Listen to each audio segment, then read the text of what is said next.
Colgate আছে নাকি একটু দাও তো, আমাদের কলগেট শেষ হয়ে গেছে, দাঁত মাজতে পারছি নি। তোদের কি কলগেট কিনে না টাকা নেই? দাঁড়া দিচ্ছি। যেভাবে হোক 10 টাকা বাঁচাতেই হবে। এই নে। থ্যাংক ইউ, আসছি। আরো কয়েকটা ঘর যেতে হবে। দাদা তোমাদের কখন কলগেট শেষ হয়ে গেছে? আর বলিস নি, আজকেই কলগেট শেষ হয়ে গেছে, না হলে তো আমি কিনে নিতাম দোকানে যেয়ে। ও ঠিক আছে, আসছি রে। रुको जरा। পুচকি ভাই একটু কলগেট দে তো। দাঁড়াও দিচ্ছি।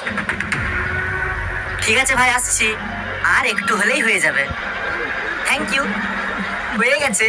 মা, তুমি ময়দা লুজ কিনো না প্যাকেট কিনো? প্যাকেট হোক বা লুজ হোক দুটোই তো একই ব্যাপার, যেটা হোক কিনলেই হবে। আচ্ছা, তুমি আটা প্যাকেট কিনো না লুজ কিনো? লুজ হোক বা প্যাকেট হোক আটা পেয়ে গেলেই তো হলো। ঠিকই বলেছো। আচ্ছা, তুমি চিনি লুজ কিনো না প্যাকেট কিনো? আরে যেটা হোক হলেই হবে, ওই সকল বাদ দে। তোকে কলগেট কিনতে পাঠিয়েছিলাম, কলগেট দে। হ্যাঁ, তুমি ঠিকই বলছো, যেটা হোক হলেই তো হবে, ওই কারণে আমি কলগেট লুজ কিনে নিয়ে চলে আসছি।